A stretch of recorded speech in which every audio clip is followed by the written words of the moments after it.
Before we get into the video, please go to prophotoedits.com where you can download my Lightroom presets and Photoshop action sets.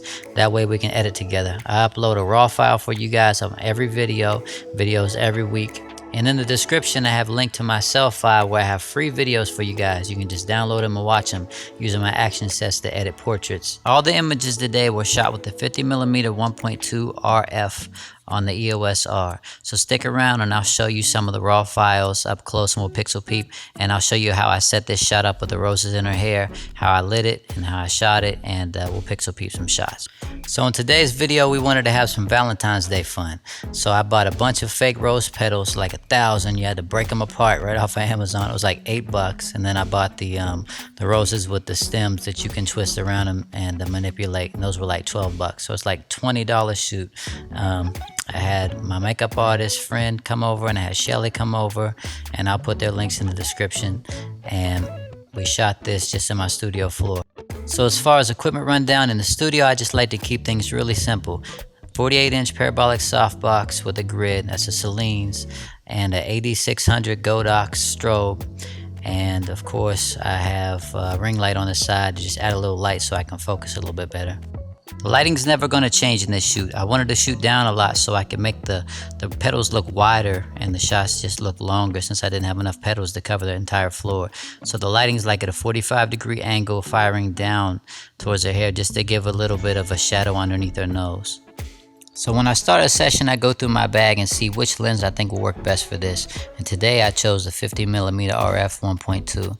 I used a 35 a little bit, but it was just a little bit too wide on the EOS R, of course. And I used the 85 1.2 RF a bit, but I had to get up on a step ladder, and it really wasn't getting the whole scene captured the way I wanted to. So the images I'm going to show you today are from the 50mm 1.2 RF on the EOS R. So my favorite shot of the day, my absolute favorite, I didn't even shoot wide open. I shot at like 3.5, and I'll run it in a second because I wanted to capture, everything in focus. We had a great idea to grab the roses and stick them in her hair so we can make like our own, afro of roses, and it turned out pretty excellent. You just kind of look around and see what you have and try to make the most of your shoot.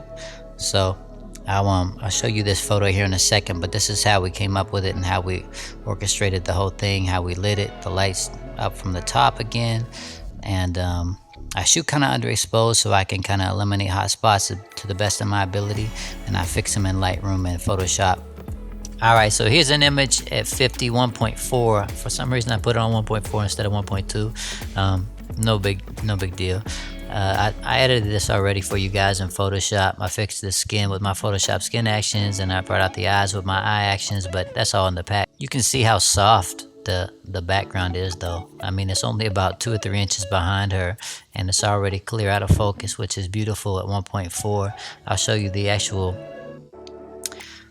image untouched. I mean, just with my preset on there. This is the Crown Victoria preset, by the way, in my pack.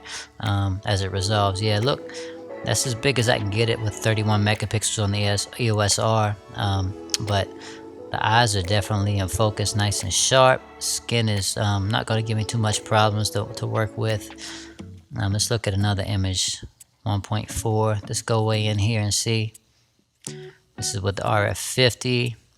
Once it resolves, and by the way, these raw files will be down below for you guys so you can pixel peep and mess with them and do whatever you want if you're considering buying this lens or the EOS R.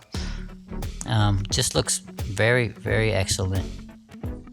Let's go down the line. I shot this at 1.2 just to get a different perspective, and zoom in here and see. Once it resolves, yep, it got that eye definitely in focus, 1.2. And you can see how, let's go back in, you can see how shallow the depth of field is. Chin is gone. All this right here is out of focus. And I needed it to be like that just for that shot, because I mean, I didn't want everything to be just shooting from the top down, roses everywhere. She had some lingerie, so we did this, but I needed something that was going to blur back here because I didn't have enough roses to cover the whole thing. And I could have used the 85, I guess, but I can fix that in Photoshop. I just wanted to get it as shallow as I could, and I'll show you the out of camera image. Cool Canon colors are kind of boring, so I put my Crown Victoria preset on there and give it some consistency with the you know, just a nice red and mocha tone. So here's the main image from the set, and it is at 3.5. I shot this just because I wanted to, you know, show off a little bit more of everything we did. The roses, I wanted to be in a little bit more in focus, but not so much in focus that it gave it away that they're fake. And I wanted all these roses to be in focus. I didn't want to take any chances on this because we were running out of time. We wanted to nail it. But at 3.5, the lens is absolutely stellar sharp. If you're into shooting editorial, you know, stop down a little bit. So until next time, guys, I hope you enjoyed this shoot behind the scenes. Please like and subscribe. I have videos for you every week, and click one of the thumbnails above and you can watch the whole rundown on my whole preset pack, and there'll be some stuff in there that'll help you out. All right, see you later. It's Marcus.